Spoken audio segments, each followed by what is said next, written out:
ဟိုးရှိရှိတုန်းကမိုးဆိုးအလုံးနဲ့အသက်မွေးဝမ်းကြောင်းပြုနေတဲ့သူတအုပ်ရှိရဲ့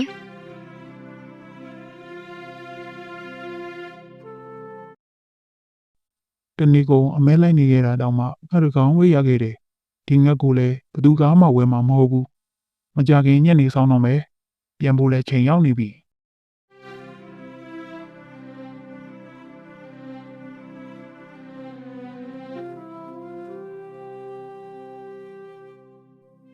ဟာဒီမှာခိုးတကောင်နားနေပါလားဒီငှက်ကိုလည်းငါဘာလို့မပြစ်ပဲနေရမှာလဲ အဲ့ဒီလိုတွေးတောရင်းနဲ့ပဲမိုးဆိုးကြီးကလင်းနေမြတို့ကိုချိန်ရွယ်လိုက်တယ်သူကမြတစင်းလွတ်လိုက်တာနဲ့ငှက်ကလေးခြေတော့ကိုထိမှန်သွားတယ်ငှက်ကလေးကတောင်ပန်းတစ်ဖြက်ဖြက်ခတ်ပြီးတော့မြေပြင်ပေါ်ကိုပြုတ်ကျသွားခဲ့တယ် ။အိုးငါဒီနေ့ဒါကိုပါရောင်းရမယ် မိုးဆိုးကြီးငါ့ကိုမနှက်ဆက်ပါနဲ့မင်းကငါဘာလို့ခဲ့လို့လဲငါ့ကိုရောင်းမစားပါနဲ့ ။မင်းကိုတက်ပြီးတော့ဖမ်းရမှာပဲ။ငါအပြစ်တွေအတွက်ငါလုပ်သမျှကိုစိတ်ဝင်စားဘူး။ဒီအလုပ်ကိုငါဝမ်းစာအတွက်လုပ်ရမှာပဲလေ။ငါမလုပ်ရင်အငတ်နေရမှာလားကွာ ဒီစကားကိုကြတော့ခုံငယ်လေးကသူ့အကူညီမဲ့နေတာကိုနားလည်လိုက်တယ် ဟေးမိုးဆိုးကြီးငါ့ကိုမရောင်းပါနဲ့ငါကမင်းအပိုင်ချစ်သွားပါပြီမင်းကငါကျေးဇူးဆက်မှာပါမင်းရဲ့ကကြမ္မာကိုငါနဲ့အတူဆောက်ရှောက်ပေးပါမယ်မင်းပြောင်းလဲပေးပါ ။ကောင်းပြီလေ။မင်းကငါမတတ်တော့ဘူး။ဒါပေမဲ့မင်းတကယ်ငါ့ကိုကျေးဇူးဆက်မှာလား။ငါကံကြမ္မာကိုမင်းပြောင်းလဲနိုင်တယ်ဆိုတာအမှန်ပဲလား ဟုတ်ပါရဲ့မိုးဆိုးငါစကားကလုံးဝမှန်ပါတယ်ငါ့ကိုယုံကြည်ပေးပါ ။ကောင်းပြီငါကလေး။ဒါဆိုရင်ငါနဲ့လိုက်ခဲ့ အဲ့ဒီအခါမှာတော့မိုးဆိုးကြီးကခုံငယ်လေးကိုသူ့အိမ်ကိုယူဆောင်သွားခဲ့တယ်ငှက်ကလေးနဲ့အတူကာကြမ္မာကိုပြောင်းလဲလိမ့်မယ်လို့ယုံကြည်ထားလိုက်တော့တယ် ။ဟေးငါလေးမင်းဒီနေရာမှာခဏနေအောင်မင်းရဲ့ခြေတော့ကိုငါဆေးလိမ့်ပေးမယ် မိုးဆိုးကငှက်ကိုခုံပေါ်မှာတင်ထားပြီးတော့အိမ်ထဲကိုဆေးသွားယူခဲ့တယ်တိတ်မကြခင်မှာပဲပကံတစ်လုံးနဲ့ပြန်ထွက်လာပြီးတော့ငှက်ကလေးကိုဆေးလိမ့်ပြီးတယ် ငါဆေးယူလာပြီးတော့မင်းရဲ့ဒဏ်ရာကိုလိမ့်ပေးထားတယ်ဒါပေမဲ့မင်းအခုဒီမှာနေပြီးတော့အနားယူလိုက်အောင်အနက်ပြန်ဆိုရင်တော့မင်းအဆင်ပြေသွားပါလိမ့်မယ်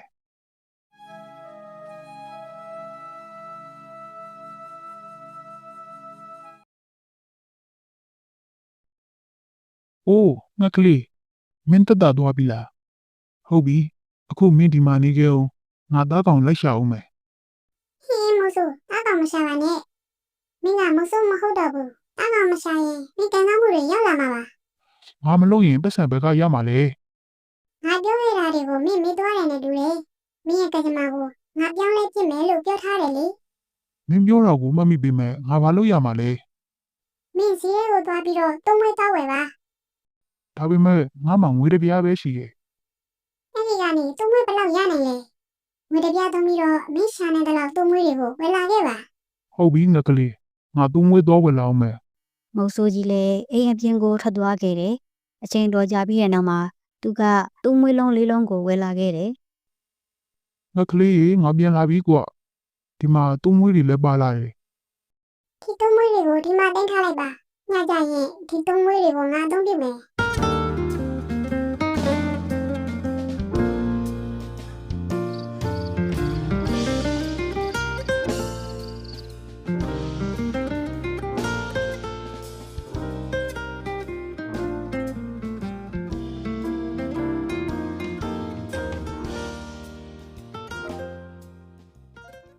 မနက်မိုးလင်းတော့မုတ်ဆိုးကြီးလည်းအိယာကနေနိုးလာတယ်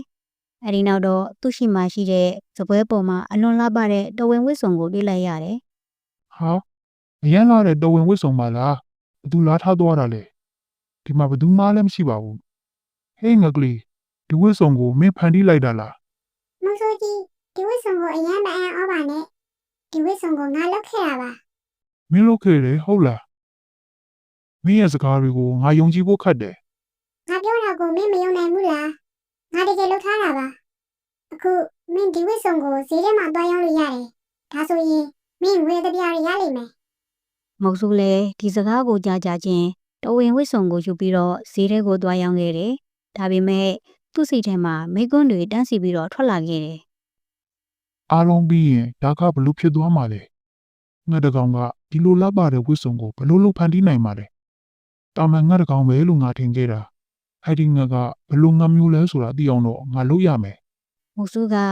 အဲ့ဒီလိုရအားလုံးကိုတွေးတောနေရင်းနဲ့ဈေးကိုရောက်ခဲ့ပြီးတော့တနေရာမှာရက်နေရင်ပဝင်းကျင်ကိုစူးစမ်းလိုက်တယ်ပြီးတော့ပခုံးပေါ်မှာတော်ဝင်ဝစ်စုံကိုတင်လိုက်ပြီးတော့မတ်တရက်နေရင်းနဲ့ပဲ တော်ဝင်ဝစ်စုံလို့ချင်းဒီမှာရပါမယ်ဒီလိုမျိုးအရန်လာပါတဲ့တော်ဝင်ဝစ်စုံကိုတစ်ခါမှမမြင်ဘူးကြရင်ဒီကိုလာကြည့်လေပါ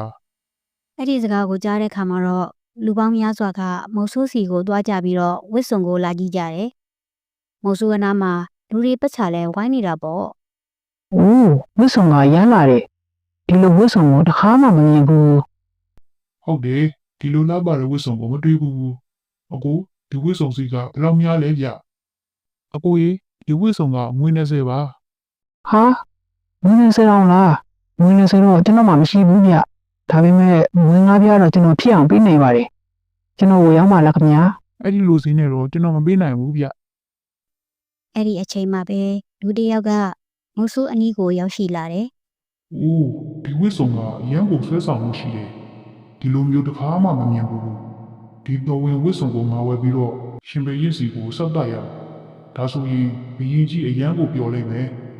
မောင်ရင်ဒီဝစ်စုံကိုဈေးဘယ်လောက်နဲ့ရောင်းပါလဲ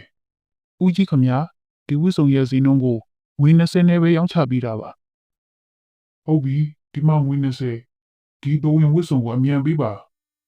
အကိုကြီးကဝင်း20ကိုမုတ်ဆိုးအားပေးလိုက်ပြီးတော့မုတ်ဆိုးကြီးကလည်းတော်ဝင်ဝစ်စုံကိုပေးအပ်လိုက်တယ် ဒီဝစ်စုံကိုငွေ20နဲ့ငါရောင်းလိုက်ပြီငါအရင်လိုမဲလိုက်နေရင်ငွေ20ရောက်ဖို့အတွက်နှစ်နဲ့ချီပြီးတောင်းဆောင်ရနိုင်တယ်ဒီငွေတွေကနေသူ့ငွေတွေကိုထပ်ပြီးတော့ဝယ်ရမယ်ပြီးတော့ဒီနေ့အဲ့ဒီငှက်အကြောင်းကိုလည်းတေချာပေါက်တိလောင်လုပ်ရမယ်အမန်တရားကဘာများဖြစ်မလဲဟေးငါကလေးမင်းကောင်းကောင်းလုပ်ပြီးကြတာပဲကွမင်းလုပ်ထားတဲ့ဝစ်စုံကိုငွေ20နဲ့ရောင်းချလိုက်တယ်ပြီးတော့ငါသူ့ငွေတွေထုတ်ဝယ်လာတယ်ကွ ညတကောင်ကြော်တာနဲ့မုတ်ဆိုးကြီးကဂရင်ပေါ်မှာအိပ်ပျော်ခြင်းအောင်ဆောင်နေခဲ့တယ်ခုံငယ်လေးကလည်းမုတ်ဆိုးအိပ်ပျော်တဲ့အချိန်ထိစောင့်နေခဲ့တယ် မုတ်ဆိုးကြီးအိပ်ပျော်နေပြီထင်တယ်ကဲငါရဲ့ပုံစံစီအမှန်ကိုအခုပဲပြောင်းလဲလိုက်တော့မယ် ခုံငယ်လေးကရုတ်တရက်ဆိုသလိုအရန်လာပါတဲ့မင်းသမီးလေးအသွင်ကိုပြောင်းလဲသွားခဲ့တယ်မင်းသမီးလေးအသွင်နဲ့ပဲသူမကသူ့မွေးတွေကိုအဝယ်စားတွေအဖြစ်စတင်ဖန်တီးတော့တယ်မုတ်ဆိုးလည်းကျူးကျဲတဲ့မျက်လုံးတွေနဲ့မြင်ကွင်းတစ်ခုလုံးကိုတိတ်တဆိတ်စောင့်ကြည့်နေခဲ့တယ်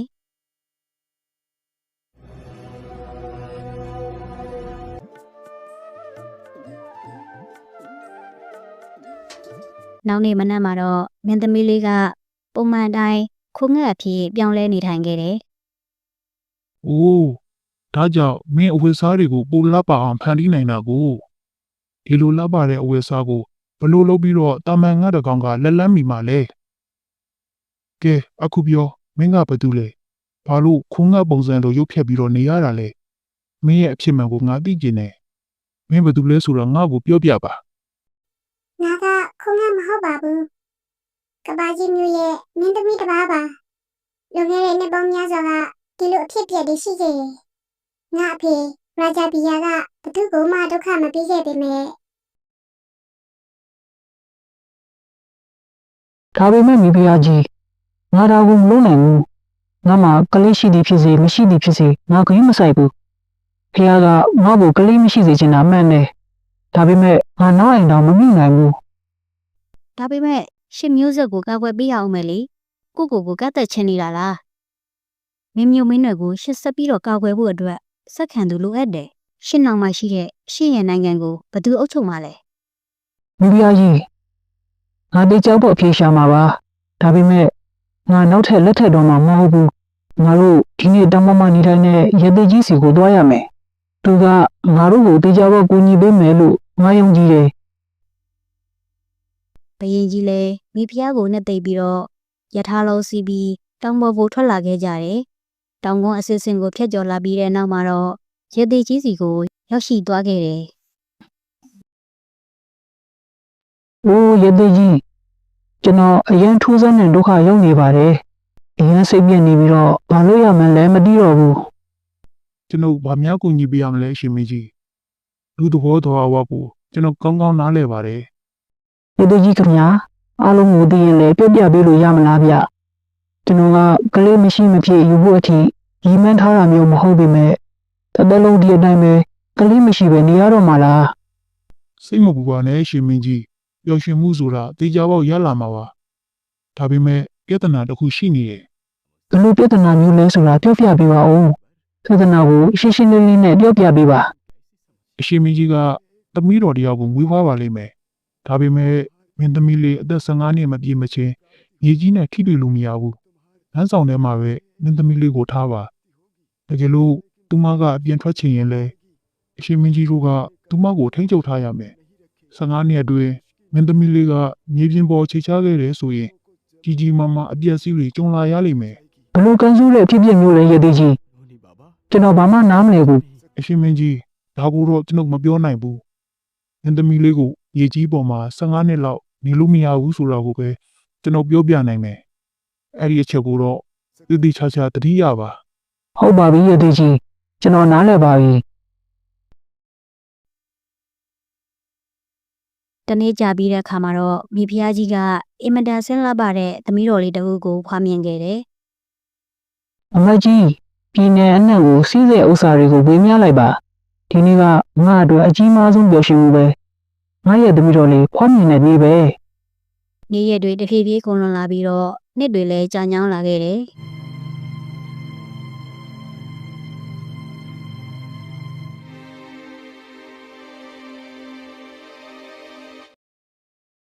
ဒီပြားကြီးဒီညပြီးရင်တော့ငါရဲ့သမီးလေး15နှစ်ပြည့်တော့မယ်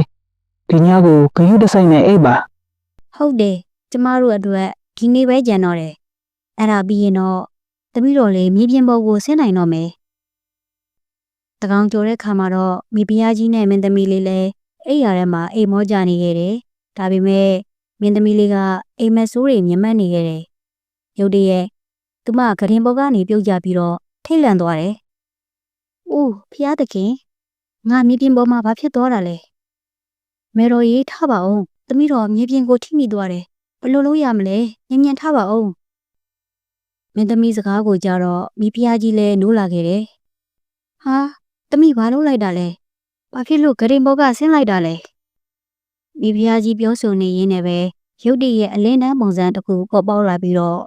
တစုံတဦးကပေါ်ထွက်လာခဲ့တယ်။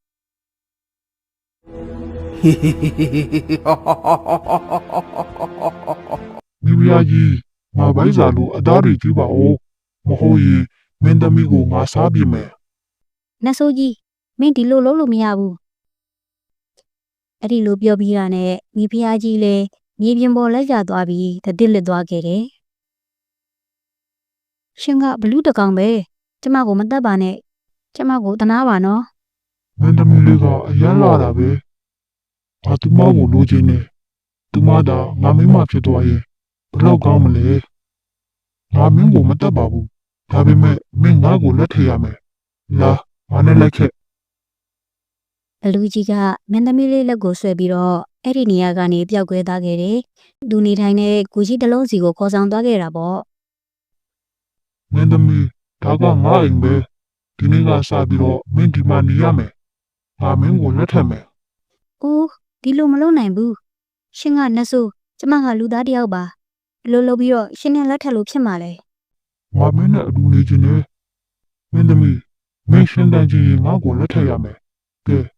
ငါစင်ညိုတွေကိုတော့ဖိတ်အောင်မယ်မင်းဒီမှာနေခဲ့မင်းကိုဒီမှာထားခဲ့ရင်ဒီကနေထွက်ပြေးနိုင်တယ်ဒါကြောင့်မင်းကိုငှက်တကောင်ဖြစ်အောင်ငါလုပ်ပြမယ်မင်းထမပြေးနိုင်အောင်လို့လော်အိမ်ထဲမှာတောက်ခက်ထားခဲ့မယ် ဘလူးကြီးကမင်းသမီးလေးကိုခုံငှက်အဖြစ်ပြောင်းလဲလိုက်ပြီးတော့လောင်ရင်ထဲမှာပိတ်ထားပြီးထွက်သွားခဲ့တယ် ။အိုးဖျားတခင်ငါအခုဘာလို့ရမလဲ။ဒီလောင်အိမ်လေးကနေဘလို့ရုံးထွက်ရမလဲ။ဘလို့အဖြစ်ဖြစ်လောင်အိမ်တကားပွင့်လာအောင်ငါစူးစမ်းကြည့်မယ် ခုံငယ်လေးကလောင်ရင်ကိုဖွင့်ဖို့ကြိုးစားတယ်အချိန်အတော်ကြာအောင်ကြိုးစားပြီးမှလောင်ရင်တကားကပွင့်သွားတော့တယ်ခုံငယ်လေးလည်းအဲ့ဒီအရက်ကနေအမြန်ဆုံးထွက်ပြေးလာခဲ့တာပေါ့ကွယ် ဒါပေမဲ့မင်းသမီးမင်းရဲ့အသွင်တန်အမှန်နဲ့နေလို့ရတာပဲလေ ။မဟုတ်ဆိုကြီးငါပုံစံစီအမှန်ကခဏလောက်ပဲနေလို့ရတယ်။တနေ့ကိုတစ်ချိန်ပဲပြောင်းလဲလို့ရတယ်။ည7 နာရီကျမှငါရဲ့ပုံစံစီအမှန်ကိုပြောင်းလဲလို့ရတာ အဲ့ဒီကျင်းစာကနေလူမြောက်ဖို့နီးလမ်းမရှိတော့ဘူးလား ။ အဲ့ဒီအတွက်ဖြေကတော့တောင်ပေါ်ကရသေးကြီးပဲသိနိုင်မယ် ငါမင်းကိုကူညီပေးနိုင်ပါတယ်မင်းသမီးငါနဲ့အတူတောင်ပေါ်မှာရှိတဲ့ရဲသေးကြီးစီကိုသွားကြရအောင်မင်းကိုငါကောက်ွယ်ပေးမယ် အဲ့ဒီလိုနဲ့နှစ်ယောက်စလုံးရသေးကြီးကိုတွေ့ဖို့ထွက်လာခဲ့ကြတယ်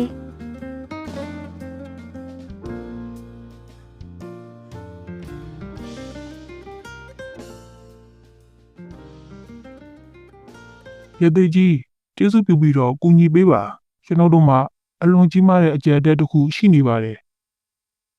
ဘာမှဖြစ်လို့လဲသားလီမင်းဘာကိုရမ်းစိတ်ပူနေတာလဲ ဇလန်းတစ်ခုလုံးကိုခုံငယ်လေးကရသေးကြီးကိုအကျိုးအကြောင်းပြောပြလိုက်တယ် သမီးတော်မကြောက်ပါနဲ့ဘာပဲပြောပြောအားလုံးအဆင်ပြေသွားမှာပါကျင်းစာပြင်မဲ့နီလန်းကိုပြောပြမယ်တေချာနားတော်ဟုတ်ကဲ့ဘာပဲဖြစ်ဖြစ်ကျွန်တော်လုပ်ပါမယ်ကျွန်တော်မင်းသမီးကိုကူညီပါမယ်မင်းသမီးလေးသမီးရဲ့ပုံစံအစစ်အမှန်ကိုပြန်ရဖို့အတွက်ဒီတော်ထဲမှာရှိတဲ့မြစ်ကိုရောက်ရင်ရေစင်းချိုးရမယ်ဒီလိုလုံးမသားလေးမင်းရဲ့အတိတ်ဘဝကိုမှတ်မိနိုင်မှာဖြစ်တယ်ဒီကနေ့မင်းကဘလူးကြီးရဲ့ချိန်စာကနေလွတ်မြောက်ပါလိမ့်မယ်ည7 နာရီချိန်မှာမြစ်ထဲကိုရေချိုးလိုက်ပါအခုပဲမြစ်စီကိုမြန်မြန်သွားပါမင်းသမီးဟေးမုံဆိုးကြီးအခုမင်းသမီးကိုကောက်ွယ်ရမယ့်အချိန်ရောက်ပြီ ရသေးကြီးစကားကိုနားထောင်ပြီးတဲ့နောက်မှာတော့မုတ်ဆိုးကြီးလည်းမင်းသမီးလေးကိုမျက်စီကိုခေါ်ဆောင်သွားခဲ့တယ်မကြခင်မှာပဲမျက်စီကိုသူတို့ရောက်လာခဲ့ကြတယ် ဟေးမောင်ဆိုကြီးမင်းဒီမှာစောင့်နေရောငါမြစ်ထဲကိုရေချိုးပြီးပြန်လာခဲ့မယ် ဟုတ်ပြီမင်းသမီးမင်းသွားချိုးလိုက်ပါငါဒီမှာစောင့်နေပါမယ် မင်းသမီးလည်းရေချိုးဖို့မြစ်ထဲကိုသွားနေစမှာပဲဘလူးကြီးကဖမ်းထားလိုက်တော့တယ် မရဘူးမင်းသမီးမရဘူးငါမင်းကိုအလကားခွင့်မပြုဘူးဒီနေ့တော့မင်းကိုငါပြန်ခေါ်သွားရမယ်ဟာမင်းသမီးလေးကိုကျင်းစားတိုက်တဲ့ဘလူးကြီးပါလားမင်းသမီးကိုအမြန်သွားကြရမယ် မုတ်ဆိုးကြီးလည်းဘလူးကြီးစီကိုအမြန်သွားပြီးတော့မိထုံနဲ့ရိုက်ပုံနေခဲ့တယ် အော်ဘသူကငါ့ကိုဒီလောက်ထိပြင်းပြင်းထန်ထန်ရိုက်နေတာလဲမင်းကိုငါရိုက်နေတာပဲဘလူးကြီးတက်တိရှိရင်မင်းငါ့ကိုတစ်ခုခုပြန်လုပ်လေဒီလိုဆိုရင်မင်းသေးဖို့အစင်းသစ်ဖြစ်နေပြီလား ဘလူးကြီးကပြောနေရင်လည်းပဲမုတ်ဆိုးကြီးကိုလက်နဲ့စုပ်ဖမ်းလိုက်တယ် ဘလူးကြီးဒီနေ့မင်းကိုငါတတ်မယ်မင်းကိုငါအရှင်မထားဘူး မင်းသမီးလေးကဘလူးကြီးအလစ်ကိုတိတ်တဆိတ်ထွက်ပြေးလာပြီးတော့မြစ်ထဲကိုခုန်ချလိုက်တယ်ငှက်ကလေးကနေမင်းသမီးပုံစံကိုပြောင်းလဲသွားတော့တယ်မင်းသမီးပုံစံပြောင်းလဲသွားတာနဲ့ဘလူးကြီးလည်းချက်ချင်းပျောက်ကွယ်သွားခဲ့တယ်ဟေးမုတ်ဆိုးကြီးမင်းအဆင်ပြေရဲ့လားတခုခုထိခိုက်မိသေးလား ဘာမှမဖြစ်ဘူးဒါမှမဖြစ်ဘူးမင်းသမီးလေးငါအဆင်ပြေပါတယ် မုတ်ဆိုးကြီးဘာလို့ဒီလိုလုပ်ခဲ့တာလဲငါအတွက်နဲ့မင်းအသက်ကိုစွန့်စားခဲ့တာပဲ မင်းသမီးလေးငါတဘဝလုံးအမဲလိုက်နေခဲ့တာငါဘဝကမကောင်းတဲ့အပြစ်တွေကိုပဲကျူးလွန်ပြီးနေခဲ့မိတယ်မင်းသမီးလေးကိုကယ်မဖြစ်မယ်လို့ငါတွေးခဲ့မိတယ်ဒါကငါဘဝအတွက်ပထမဆုံးကုသိုလ်ကောင်းမှုပါပဲ မုတ်ဆိုးကြီးငါနဲ့အတူငါနန်းတော်ကိုသွားကြရအောင်